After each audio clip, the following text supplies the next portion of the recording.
The shrill cry of a baby cuts through the pressurized calm of a transatlantic flight. This is not just any flight. It is a cage 30,000 feet in the air. This is not just any baby. He is the son of Dante Salvatore, the most feared man in New York, a man whose grief is as cold and sharp as his bespoke suit. The baby wails a beacon of human misery. And sitting just rows away, a struggling single mum, Claire Jensen, recognizes the sound, not just as a mother, but as a woman running for her life. What happens next will forever bind these two strangers, not by choice, but by an act so desperate, so intimate, it will rewrite their futures. The cabin of Alitalia's first-class suite, on flight AZ-611, non-stop from JFK to Rome Fiumicino, was a pressurized tomb of polite tension. The air, recycled and thin, carried the scent of expensive leather, spilled champagne, and a new pervasive odor, sour milk. At the center of this tension in seat 2A was Dante Salvatore. To the other passengers he was an annoyance. A devastatingly handsome man in a custom-tailored Brioni suit who, for all his apparent wealth, could not control his own child. To the flight crew he was a problem. A VVIP whose polite cold requests for more formula, a different bottle, a bassinet had been met with increasing futility. To the man himself, this was a special kind of hell. Dante Salvatore did not do helplessness. He was a man who controlled shipping ports, politicians, and the silent, brutal underworld of New York's 5 boroughs. He could end a man's life with a single quiet phone call, but he could not silence the screams of his own 6-month-old son. Leo Salvatore had been crying for 1 hour and 27 minutes.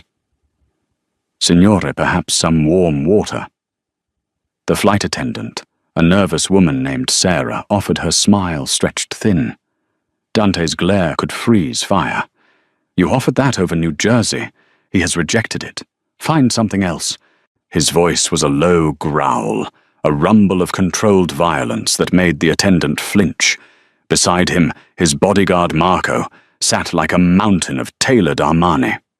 Marco, who had taken 3 bullets for Dante, who could dismantle a man in seconds, was currently pale and sweating as he tried fruitlessly to rock the screaming infant. Leo was having none of it. His tiny face was purple, his lungs testing the very limits of human endurance. "Give him to me." Dante snapped, his patience gone. He took the baby.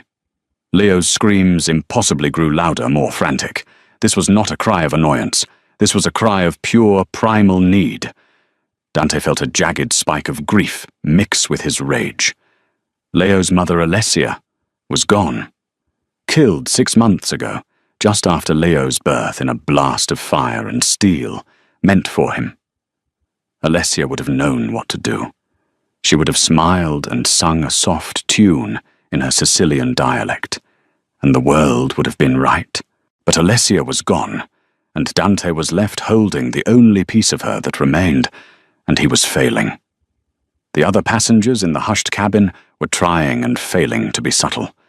A senator from Massachusetts was pointedly reading The Economist, his brow furrowed in exaggerated concentration. A former Hollywood starlet, famous for a rehab stint, was whispering loudly to her companion about people who can't afford a private jet. "He must be in pain," the actress hissed loud enough for Dante to hear. "They should sedate him, or the baby." Dante's head turned slowly, his eyes the color of cold steel locked onto hers. "Signorina," he said, his voice dropping to a whisper that carried farther than a shout. "If you do not close your mouth, I will have Marco close it for you. Permanently." The actress turned white. Silence, save for Leo's desperate wails, descended once more. Dante closed his eyes, pressing the bridge of his nose. He was taking his son to Sicily to be baptized in the same church as his grandfather. It was meant to be a pilgrimage, a way to connect the boy to roots his mother would have cherished. Instead, it was a disaster. Just behind, the silk curtain, separating first class from the mundane world of premium economy, Claire Jensen was trying to pretend she was asleep. It was impossible. She too was running from a life in Ohio, from an ex-husband named Richard, whose charm had curdled into a possessive, dangerous rage. She was running to a new life, a vague promise from a distant cousin in Rome, with her 3-year-old daughter Maya asleep on her lap. Maya, thankfully, was a champion sleeper. She was curled up, her breath smelling of apple juice, clutching a worn-out bunny. But the sound of the crying baby was jangling Claire's nerves. It was not just the noise. It was the quality of the cry. She had been a labor and delivery nurse before Richard had convinced her to quit. She knew every shade of a baby's cry. This was not colic. This was not a wet diaper. This was not ear pressure. This was the frantic, piercing cry of a baby who was starving. She had watched the flight attendants march back and forth. She had seen the expensive formula, the designer bottles. She had seen the father, a man who radiated danger like a high-voltage wire, pass the baby to his thuggish companion. They were doing everything wrong. They were bouncing him, patting him, offering him cold rubber. Claire shifted. Maya mumbled in her sleep. Claire's own body ached. Her breasts were heavy and sore, a painful reminder of her own body's rhythms. She was still nursing Maya, though she was trying to wean her. The physical discomfort was a familiar, unwelcome companion. The baby's cry hitched, turning into a desperate, gasping shriek. Claire's heart cracked. It was a physical reaction. Her milk let down a hot, tingling rush of useless nurture. She looked at her own sleeping daughter, safe and warm. Then she looked through the gap in the curtain. She saw the father's profile, his jaw tight, his knuckles white, as he gripped the armrest. He looked like a man about to break, or more accurately, a man about to break someone else. It's none of your business, Claire, she told herself. You have your own problems. You are running from a monster. Do not walk into the den of another one. But the baby cried. That terrible, hopeless, starving sound. Before she even knew what she was doing, before she could list the 1,000 reasons why it was a suicidally stupid idea, Claire Jensen unbuckled her seatbelt. She gently lifted Maya's sleeping head, slid out from under her, and tucked the airline blanket around her daughter's shoulders. She stood up, her cheap jeans and worn-out sneakers, a stark contrast to the plush surroundings she was about to enter. She took a deep breath, tasting the metallic fear on her own tongue. Then she pushed aside the curtain and stepped into first class. The effect was instantaneous. The crying baby, the tense father, the hulking bodyguard, the annoyed passengers, all of it froze. A nobody had breached the perimeter. Marco was on his feet in a microsecond. His hand was inside his jacket. His body was a wall of muscle. Back to your seat. Now. Please, Claire said, her voice shaking but clear. She directed her words not to the bodyguard, but to the man in the suit. The man holding the baby. Please, I can help. I know what's wrong. Dante Salvatore looked up. His eyes raked over her. He saw the faded t-shirt, the exhaustion in her eyes, the lack of a wedding ring, and the faint, unmistakable stain of baby food on her shoulder. He saw, in short, nothing. No one can help, Dante said. His voice was final. Go. He's starving, Claire said, taking another step. Marco moved to intercept her, placing a heavy hand on her shoulder. You heard him. No, you don't understand, Claire insisted, her voice rising in desperation. The baby heard her, and his cries seemed to pause just for a second, as if listening. He's starving, but not for that. She pointed at the rejected bottle. He needs a mother. Dante's face darkened. His mother is dead. The words were flat, a statement of fact, brutal and cold. I know, Claire whispered, though she had not known. I am so sorry. But biologically he needs what's in the bottle, but he won't take it from the bottle. He needs comfort. She stopped. How could she say this? The world had stopped. The engine hum was the only sound now that the baby had paused, his little chest heaving with gasps. "What?" Dante's voice was sharp. Claire met his eyes. They were the coldest eyes she had ever seen, but behind the cold, she saw it the same desperation she felt. The desperation of a parent who would do anything to make the pain stop. She took a breath and made the unthinkable offer. "I'm a mother," she said, her voice dropping, as if sharing a secret. "My own child is just back there." She gestured over her shoulder. "I'm still nursing. My body, it's ready." The actress in 4D gasped. The senator's newspaper lowered. Claire locked her gaze on Dante. "He's starving. He won't take the bottle. But I think he'll take me. Please, let me feed your son." The silence that followed her words was more profound than the baby's screams had been. It was a vacuum, sucking the air from the cabin. Dante Salvatore stared at Claire as if she had just sprouted a second head. His mind, which moved at the speed of a stock market ticker, tried to process the audacity. This woman, this peasant, had walked into his space, past his security, and offered him what? An intimacy so profound, so base, that it was reserved for wives and wet nurses from the 18th century. Marco was the first to react. "Signorina, you are insane. Go before I call the air marshal." "She is not insane," Dante said, his voice dangerously quiet. He was looking at his son. Leo, who had been momentarily distracted by the new voice, was gearing up for a new assault. His face was starting to crumple. "You," Dante said, his gaze snapping back to Claire. "You would do this for a stranger." Claire felt a hot flush of embarrassment. "I would do it for a baby," she corrected him. "He's in pain. I'm a nurse. Or I was. I know that cry. Please, it's just milk." It was not just milk. It was a F-350 of a social taboo, and she had just driven it straight through the first-class cabin. The flight attendant, Sarah, hurried over. "Ma'am, please, you need to return to your seat. We can handle this." "You cannot handle this." Claire snapped her own fear and exhaustion, making her bold. "You have been handling this for an hour, and he's turning blue. He's going to make himself sick." She turned back to Dante, her hands clasped in front of her. "I don't want your money. I don't want anything.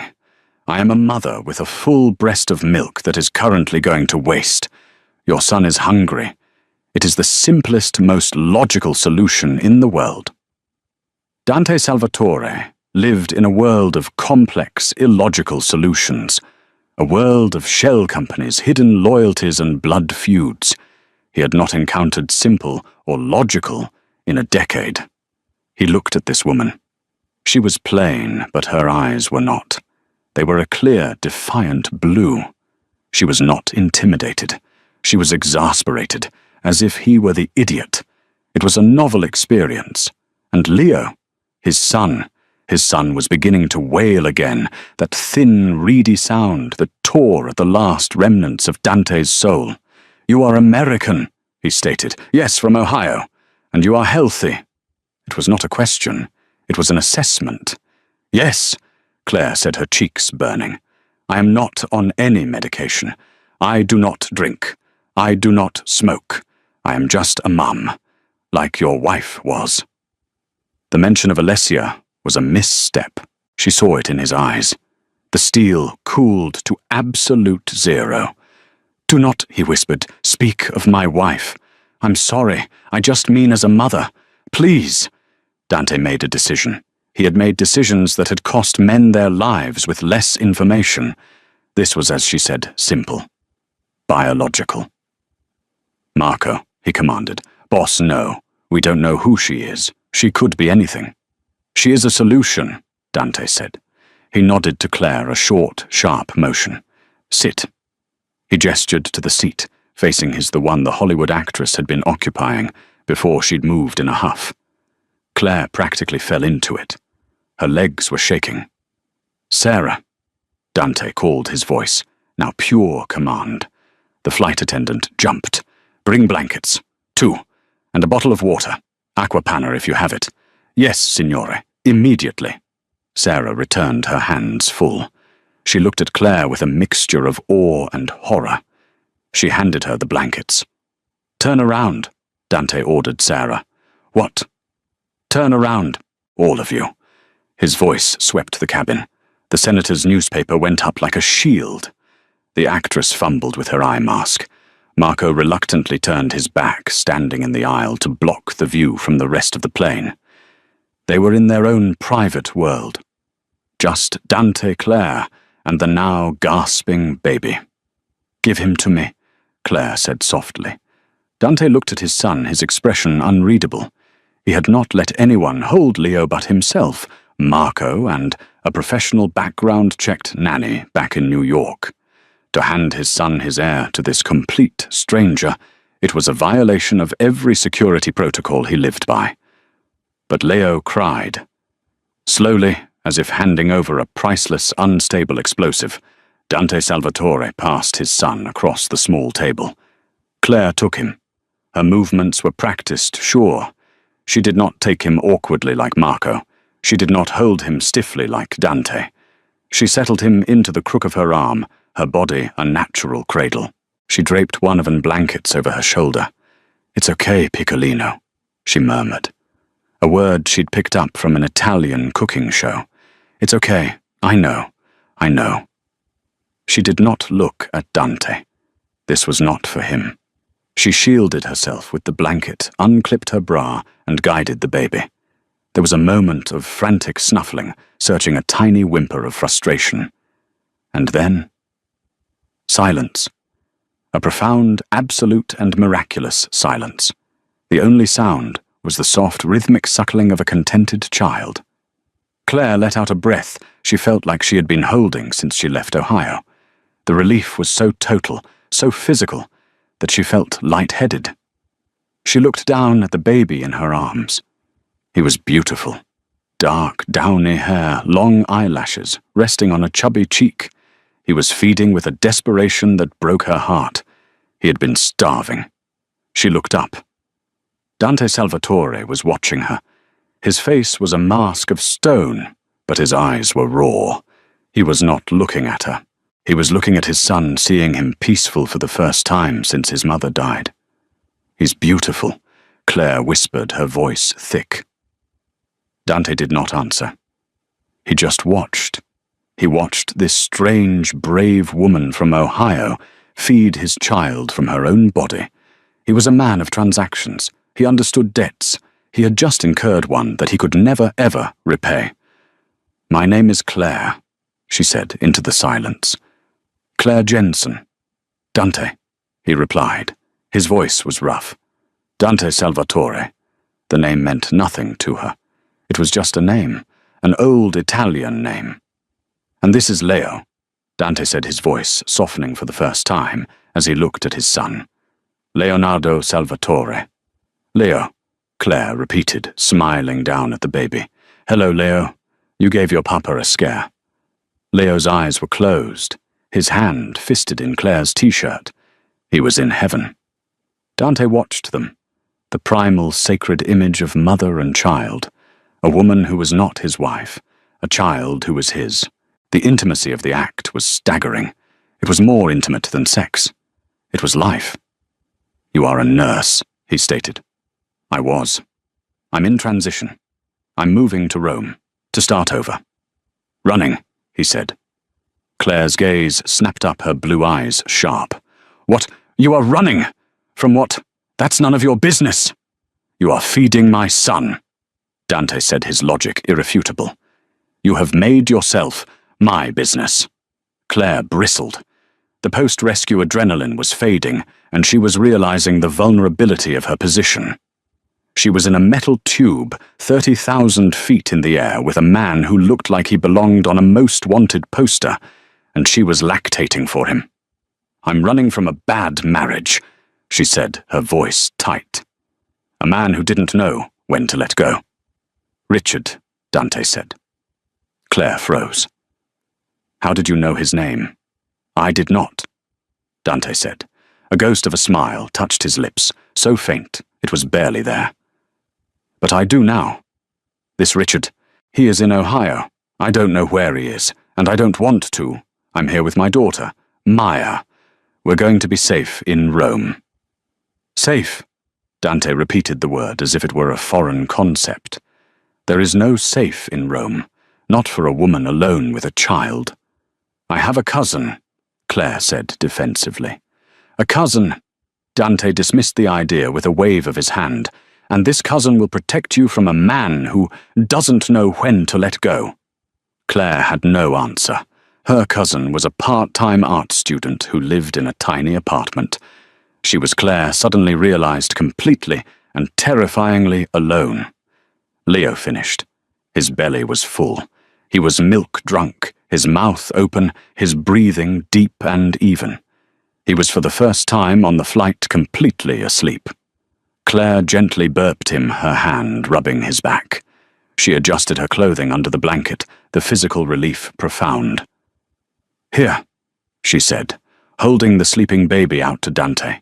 Dante looked at his son, then at her. He did not take him. "No, he is content. You will hold him until we land." "But my daughter, Maya, she's back there."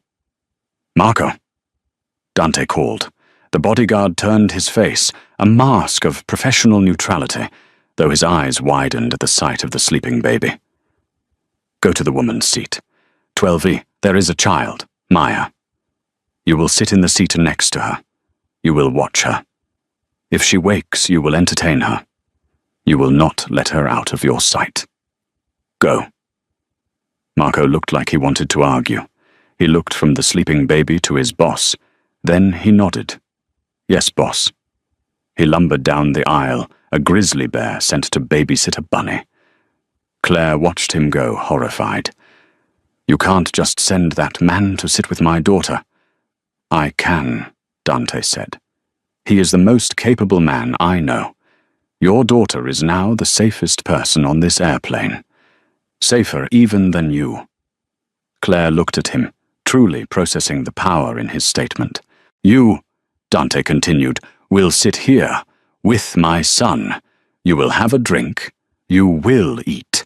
And you will tell me everything about this Richard." Claire opened her mouth to argue, to demand, to go back to her daughter. But she was trapped. Trapped by the sleeping baby in her arms, trapped by the terrifying man in front of her, and trapped by the sudden, chilling realization that by solving one problem, she had just created 1,000 more. The rest of the flight passed in a surreal, quiet bubble. The first-class cabin, having witnessed the drama and its bizarre, silent resolution, retreated into its own world. The senator went to sleep. The actress put on headphones and pretended to meditate. Flight attendant Sarah, at Dante's quiet request, delivered a first-class meal to Claire, who ate the lobster thermidor and sipped the aquapanna with one hand, her other arm securely holding the sleeping Leo. It was the strangest, most luxurious, and most terrifying meal of her life. Dante did not eat. He just watched. His mind, which was usually occupied with logistics, rival families, and the cold arithmetic of power, was now focused entirely on the woman in front of him. Claire Jensen, nurse, from Ohio, fled a bad marriage, has a daughter, Maya. These were the facts. But Dante Salvatore dealt in the spaces between the facts. He observed her hands. They were strong, capable, but the nails were short-bitten, a sign of anxiety. She wore no jewelry save for a faint, pale line on her left ring finger where a wedding band used to be. She was not a plain woman, he decided. She was a woman who had been deliberately hiding. Her clothes were a size too large, her hair a nondescript brown pulled back in a simple tie. She was a woman trying to be invisible. And yet she had walked through the curtain. She had confronted him. This Richard. Dante said, his voice low, breaking a long silence. The engine hum was the only other sound. "He hit you." Claire's fork clattered against the porcelain plate. "That is none of your concern." "You made yourself my concern when you touched my son," Dante repeated. "He hit you. Claire looked down. He was controlling. He liked things his way. He was a successful man, a finance guy. He worked for a firm Vexler Capital. Very important. He did not like to be told no. So you told him no, Dante surmised. I told him enough, Claire whispered. He pushed Maya. She fell. It was an accident, he said. But she hit her head on the coffee table. And I looked at him and I realized. He wasn't sorry she fell. He was angry she had been in his way. Claire's hand tightened on the armrest. I took her to the hospital. I packed one bag. I emptied our joint account. I bought these tickets. And I ran. Dante was silent. He understood this. Not the emotional part, perhaps, but the logistics. The flight. The stolen money. The desperate act of self-preservation. It was a strategy. A weak one, but a strategy nonetheless. He will find you, Dante said. No. He thinks I went to my sister's in Oregon. I made sure. I left a trail. He won't look in Rome. He will, Dante said with absolute certainty. A man like that. A controlling man. He does not see you as a person. He sees you as a possession. You stole his property, not just the money. You and the child. He will not stop. A cold spear of fear, more potent than anything she had felt before, pierced through Claire's exhaustion. How do you know? Dante leaned forward. The small table between them felt like a battlefield. Because I am a man like that, he said, his voice a hypnotic whisper. I understand possession. I understand what it is to have something mine taken from me. He was not talking about her. He was talking about Alessia. He was talking about the car bomb. He was talking about the 6 months of cold, silent rage that had fueled his every waking moment. Claire saw it then. He was not just a rich, arrogant passenger. He was grieving. He was a man consumed by a loss so profound it had burned away anything soft inside him. Anything except perhaps the tiny, sleeping bundle in her arms. I am sorry, Claire said, and she meant it. I am sorry for your wife, and I am sorry for whatever makes you see the world that way. Dante Salvatore had not been seen by anyone in years. He was handled, he was managed, he was feared. But this Ohio nurse with her cheap t-shirt and her unwelcome insight, she saw him, and he did not like it. He leaned back, the mask of cold indifference sliding back into place. You have a stain on your shirt. Claire looked down, the tiny spot of baby food from Maya. Oh, right. My wife, Dante said, looking out the window at the dark expanse of the Atlantic. Alessia. She never had a stain on her. Ever. She was perfect, like a painting, everything in its place. I bought her a villa in Sicily. I gave her everything, and she could not. Like you. Claire understood. Alicia had been a trophy, a beautiful, perfect painting. But a painting cannot nurse a starving child. She must have loved him very much, Claire said softly, stroking Leo's head. She did, Dante said, and she is dead because of it. Because of me. It was a confession, a crack in the marble facade. He had said it to no one, not to his priest, not to his consigliere. But he said it to this woman. Why? Because she had saved his son. Because she held a piece of his soul in her arms. Because, in the pressurized cabin 30,000 feet above the world, the normal rules didn't apply. We are all running from something, Mr. Salvatore, Claire said. But you seem to be running straight into a fight. It is not a fight, Dante said. It is a war. And I am going to win. He was going to Rome, his wife's home city, to find the man who had ordered her death. A rival. A Russian pig named Viktor Orlov, who thought he could muscle in on the Salvatore shipping routes. Dante was not just going to Rome to baptize his son. He was going to Rome to burn his enemy to the ground. And he had just brought his only son, his only weakness, into the war zone.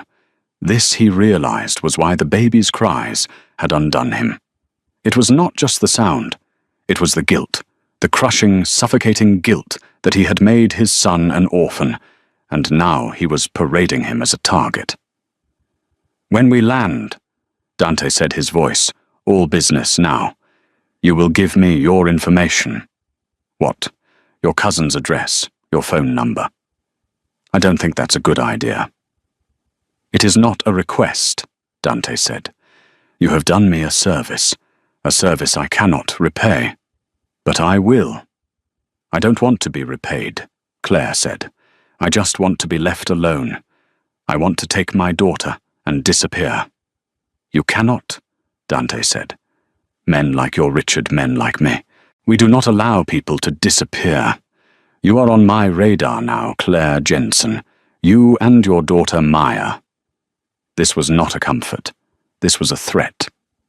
"You will give me your information," he repeated, "and in return I will make one phone call, and your ex-husband Richard will be audited by the IRS. His firm, Wexler Capital, will be investigated for fraud. His assets will be frozen. He will be so busy trying to save his own skin, he will not have time to look for you. He will not have the money." Claire's mouth fell open. "You can't just do that." Dante looked at her, and his smile was the most terrifying thing she had ever seen. "I can," he said. "And I will. It is a small price to pay." "A price for what?" "For Leo," Dante said, nodding at his son. "You fed him. Now I will feed you. This is how the world works, Claire. You do a favor. You receive a favor. We are now bound." Claire looked down at the sleeping baby. He was so innocent, so perfect. She had saved him, and in doing so, she had just damned herself. She had escaped her cage in Ohio, only to fly directly into the arms of a man who owned a much, much larger one. The sun began to rise over the horizon, painting the sky in streaks of bloody orange and purple. The plane began its slow descent toward Rome. The bubble was about to burst. The chaos of landing at Rome's Fiumicino airport was a stark, cold splash of reality. The fasten seatbelt sign pinged, and the magic pressurized bubble of the first-class cabin dissolved. Leo mercifully slept through the entire landing, his little body heavy and warm in Claire's arms. As the plane taxied to the gate, Claire felt a growing sense of panic. She had to give him back. Dante was all business. He was on his phone before the wheels stopped speaking in rapid, hushed Italian. "Sì, la villa. Prepara la stanza del bambino. E trova tutto quello che sai su un uomo di nome Richard. Wexler Capital, Ohio." He snapped his phone shut just as the plane docked. Marco reappeared looking ruffled. "The girl?" Dante asked. "Asleep," Marco grunted. "She woke up once. I gave her some cookies. She called me Mr. Grumpy." A flicker of amusement in Dante's eyes. "Good. Get our bags. We are deplaning. Now." "Sir." Sarah, the flight attendant, hurried over her face, bright with professional gratitude. "Thank you so much, Signore Salvatore, for your patience. And you, Mum, you were a lifesaver." Claire just nodded, her throat too tight to speak. "She will be deplaning with me," Dante informed Sarah. "Oh, but her daughter, her seat, in premium economy." "Marco will retrieve the girl," Dante said. "Come." He stood. Claire, clutching Leo, stood with him. The other first-class passengers filed out pointedly, not looking at the strange tableau. Dante waited. Marco returned, carrying a still-sleeping Maya in one arm, and Claire's worn-out carry-on bag in the other. Maya, who normally fought sleep, was utterly limp in the big man's grasp. "He's good with her," Claire murmured, astonished. "He has 7 nieces," Dante said, as if this explained everything. They walked out of the jet bridge. Claire felt like a fraud, walking with this man who was flanked by a bodyguard carrying her child. People stared. They saw a powerful, beautiful family. A man, his wife, his 2 children, his security. They did not see the truth, a Mafia boss, A hostage, a refugee, and a child. At the baggage claim, Dante's people materialized. Two men in dark, identical suits. They did not speak. They simply took the luggage tags from Marco. "Claire," Dante said. This was it. She handed him the sleeping baby. The transfer was quick. Leo, sensing the loss of her warmth and scent, began to stir his face, puckering. "No, no, no," Dante murmured, his voice surprisingly soft. "Shh, Leone mio. We are home." Claire felt a sharp, painful emptiness in her arms. "Marco," Dante ordered. "Give the woman her child." Marco gently passed Maya to Claire. Maya woke, blinked in the bright terminal light, and buried her face in Claire's neck. "Mummy, where's Mr. Grumpy?" "He's right here, sweetie," Claire whispered, her heart hammering. "Now," Dante said, turning to her. He was once again the cold man from the plane. The brief moment of vulnerability was gone.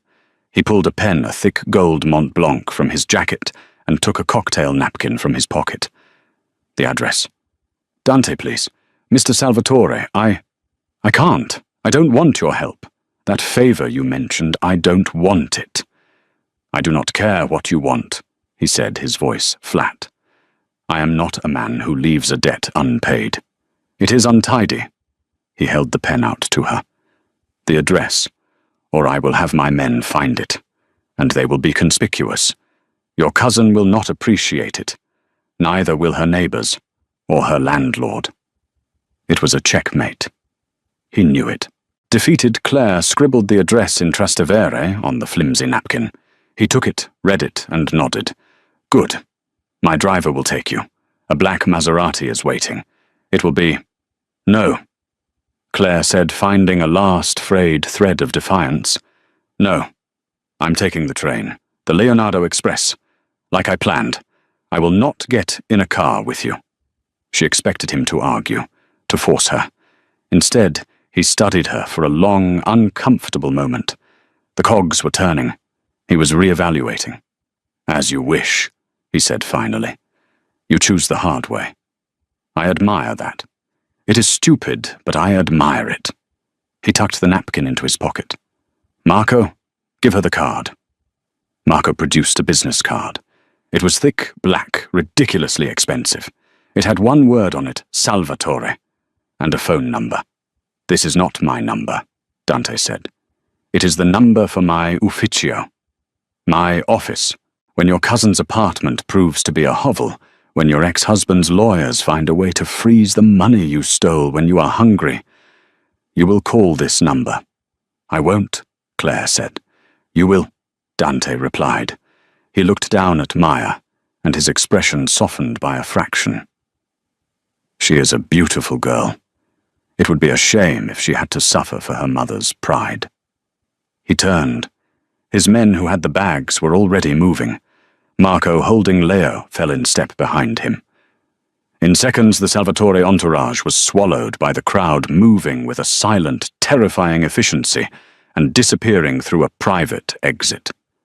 Claire was left standing alone, holding her daughter, her carry-on, and a black business card that felt like it weighed 1,000 pounds. She was also being watched. Across the terminal by a Café Nero, a man in a rumpled suit lowered his phone. He had been watching the exchange. He had not been watching Dante. He had been watching her. He hit a speed dial number. A voice on the other end answered. "Mr. Peterson, it's me. You were right. Your wife, Claire. She wasn't going to Oregon. I've got eyes on her, right now, at Fiumicino, Rome, Italy. Yeah, she looks scared, and she's got the kid." The man, a private investigator hired by Richard Peterson, lifted his phone and snapped a picture. A grainy, long-distance shot of Claire, holding Maya, looking lost. "Yeah," the PI said, sending the photo. "She's alone. Looks like she doesn't have a clue in the world. This will be an easy one, Mr. Peterson. I'll have her for you by the end of the week." Claire did not call the number. She took the Leonardo Express, a fast, clean train that rocketed her, and a sleepy Maya from the airport to Rome's main station termini. From there, a taxi, a terrifying fast-talking driver, and 30 of her dwindling euros got them to the Trastevere address. The apartment was not just a hovel. It was a fifth-floor walk-up that smelled of garlic, damp stone, and cat urine. Her cousin Maria, a third-generation Italian-American on a find-herself journey, was sweet but useless. She had forgotten they were coming. "Oh my God, Claire, you're here!" She had shrieked, her bright pink hair a stark contrast to the ancient peeling paint in the hallway. "I thought you were coming next week." The room Maria had for them was a mattress on the floor of a tiny alcove, separated from the kitchen by a beaded curtain. For 2 days, Claire and Maya lived on stale-bread cheap pasta and the sound of Maria's band, practicing experimental jazz. It was not a new start. It was a new circle of hell. Claire tried to find work. She went to hospitals, clinics, and private nursing agencies. Her American qualifications were useless without a mountain of paperwork, translated documents, and a permesso di soggiorno, a permit to stay, which she did not have. Her money, the money she had stolen from Richard, was disappearing. On the 3rd day, she went to an ATM, and the screen flashed a brutal final message. Card declined. She called her bank in Ohio, a terrible, expensive international call from a payphone. "Yes, Mrs. Peterson," a bland voice informed her. "A hold has been placed on the account. It seems Mr. Peterson filed a report of suspected fraud. Yes, all assets are frozen pending an investigation." Dante Salvatore's words echoed in her ears. He will not have the money. But it was not Richard's money that was frozen. It was hers. Richard had struck first. Dante's favor had not materialized.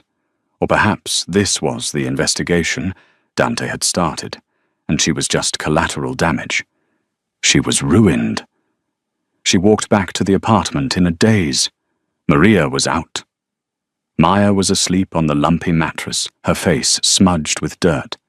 They had eaten the last of the pasta for lunch. There was no dinner. Claire sat on the cold tile floor. She was a refugee, a failure. She had dragged her daughter across the world to starve in a cold foreign apartment. She pulled her wallet from her bag. Her fingers fumbled past her useless bank cards, her expired nursing ID, and touched paper. Thick, black, Salvatore. She looked at the phone. She looked at Maya. It was not a choice. It was an inevitability. She dialed the number. A crisp female voice answered in Italian. "Ufficio Salvatore." "Hello." Claire's voice was a dry croak. "Hello. My name is Claire Jensen. I was on a flight with Mr. Salvatore. He told me to call." There was a pause. A keyboard clacked. "Ah, Signorina Jensen. Yes, we have been expecting your call." The relief in the voice was strange. "Please hold." Claire held for 10 seconds. "Claire." It was his voice. Dante. Not on a cell phone. On a landline, clear and strong, as if he were in the next room. "He froze the account," Claire whispered, the humiliation burning her throat. "Richard, he did it. I have no money. My daughter, she hasn't... We can't... Where are you?" he asked. "Not I told you so. Not I'm sorry. Just a simple logistical question. The apartment, in Trastevere. Stay there. Do not leave. A car is on its way." The line went dead. 20 minutes later, a black Maserati Quattroporte, the same model that had been offered at the airport, slid to a stop in the narrow cobblestone street. It was as out of place as a spaceship. The driver, not Marco, but a man, just as imposing, got out, walked to her building, and simply waited in the entryway. Claire, her heart a leaden weight, woke Maya. "Get your coat, sweetie. We're going on a ride." A ride, Mummy with Mr. Grumpy. No, sweetie, someone new. She grabbed their one bag. She did not leave a note for Maria. The ride was silent. The driver did not speak. They left the charming, chaotic center of Rome and drove south onto the ancient Appian Way. The city fell away, replaced by rolling hills, ancient ruins and sprawling gated estates. The car turned onto a long gravel drive lined with cypress trees, so tall they blocked out the sun. They passed through a set on iron gates that looked 1,000 years old, but were reinforced with modern steel and monitored by security cameras. The car stopped in front of a villa. It was not a house. It was a palace, a sprawling terracotta-roofed building that looked like it had been standing since the time of the Caesars. It was surrounded by acres of manicured gardens, fountains, and olive groves. Dante Salvatore was standing on the front steps, waiting. He was not in a suit. He was wearing dark trousers and a simple white linen shirt open at the collar. He looked like a Roman god. And he was holding Leo. Claire got out of the car holding Maya's hand. Maya hid behind Claire's leg, intimidated by the sheer scale of the place. "Welcome," Dante said. His voice was not cold, it was neutral. "To the Villa Salvatore." "It's a house," Claire stammered. "It is my home," Dante said, "and for now it is yours. I can't stay here." "Where will you go?" he countered. "Back to the hovel, back to Ohio, where your husband is waiting to put you in jail for fraud. He had her. He knew he had her." "Come," he said. "Let me show you." He led them inside. The interior was not cold and modern. It was filled with priceless antiques, Renaissance paintings, and thick Persian rugs. It was opulent, but it was also dark. The windows were tall, but heavy velvet drapes blocked much of the light. A woman in a severe black dress, her grey hair pulled into a tight bun, was waiting in the foyer. "This is Signora Bianchi," Dante said. "She is Leo's Tata, his nanny. She will assist you." Signora Bianchi looked at Claire with open disdain. She saw a common American woman, an interloper. "Dante," Claire said, stopping. "What am I doing here? I am not your guest." "No," he agreed. "You are not, I told you. I have a debt. I am repaying it.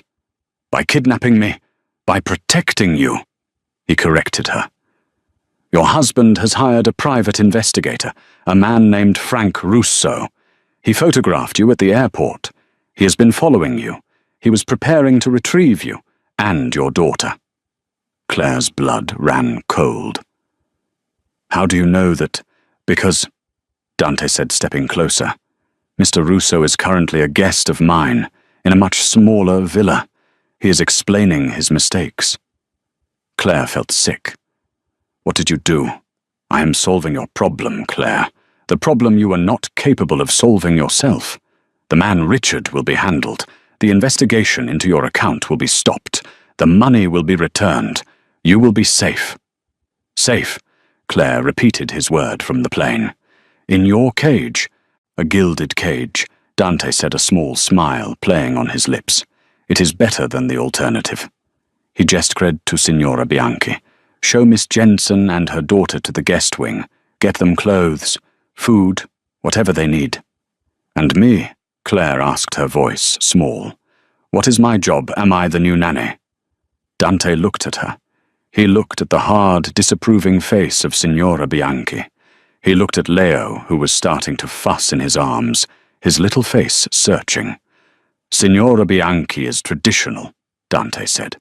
"She does not believe in comfort. She believes in schedules. Leo does not appreciate her schedules. He has been crying since you left." He held the baby out to Claire.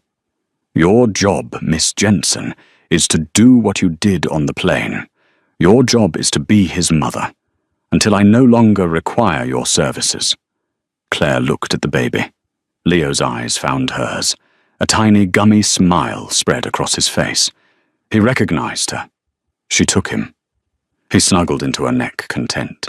Dante Salvatore watched the exchange. He had just handed this woman his son. He had just installed her in his home.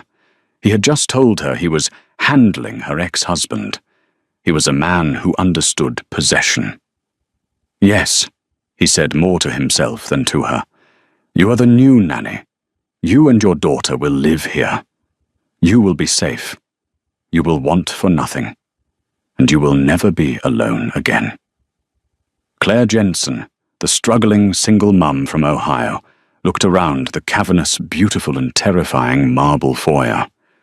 She was holding the son of a Mafia boss. Her own daughter was clinging to her leg, and she realized the last terrible truth. He did not just mean she would be protected. He meant she would be watched. She was a prisoner. Life at the Villa Salvatore was a disorienting dream of luxury and paranoia.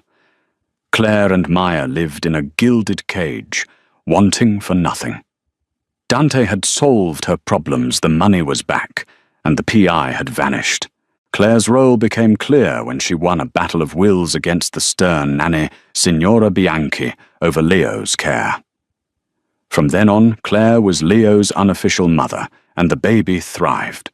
Her own daughter Maya blossomed, forming an unlikely, adorable bond with Marco, her Mr. Grumpy bodyguard. Dante himself was a watchful absence. He would disappear for days, then return, his eyes tired. In a rare moment of vulnerability, he confided in Claire. He spoke of his murdered wife Alessia and the man responsible, a brutal Russian rival named Viktor Orlov. "I am going to end him," Dante stated, his voice hollow. He was in Rome not just to grieve, but to wage a war. He was unaware that his enemy had just found a new weapon. Dante believed he had handled Claire's ex-husband, Richard. But Richard was a desperate, cornered rat. His finance firm had been laundering money for one man, Viktor Orlov. With nothing left to lose, Richard made a call. He told Orlov all about Dante Salvatore's new weakness, the American nanny, and her daughter, who he was protecting like family. The war came to their door during a statement garden party Dante hosted. While Dante showed off his strength, Claire, on display in a bespoke silk dress, felt a chill. She spotted a fake waiter watching Maya. "Marco!" She screamed, but it was too late. The man lunged, grabbing Maya and sprinting for a service van.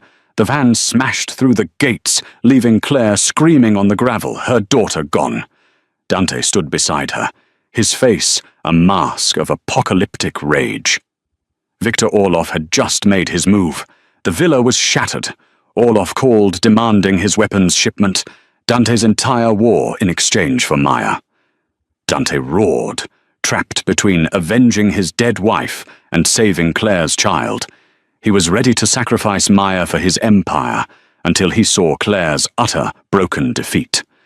Remembering the plane, he made the unthinkable choice. He agreed to the trade. "You are coming with me," he told Claire, secretly arming himself. At the port, Orlov held Maya. With him was Richard, Claire's ex, the one who sold them out. Maya ran to Claire's arms. The trade was complete, but Dante's deal was a lie. He signaled a crane operator who obliterated Orlov and his car with a 50-ton magnet. Richard, left sniveling, was spared at Claire's plea and banished. His enemy dead, Dante faced Claire. He admitted she had saved him, not just his son. "Let's go home, Claire," he said. It wasn't an order, it was an acknowledgement.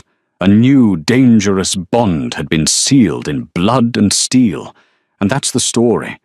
But is it the end, or just the beginning? Claire traded one cage for another, but in Dante's world, a gilded cage comes with a very different kind of power. She saved his son, and in doing so, she saved the man. But what happens when a mafia boss owes you his life? What happens when you become the one thing he is unwilling to lose? If you were on the edge of your seat, if you felt that tension, that what would you do? Moment, then do me a favor. Hit that like button. It tells the algorithm you have great taste. Share this video with someone who needs a story that will make their heart pound. And most importantly, subscribe to this channel. We are just getting started, and you do not want to miss the next chapter in this dark, dangerous world. Drop a comment below. What do you think Dante should have done at the port?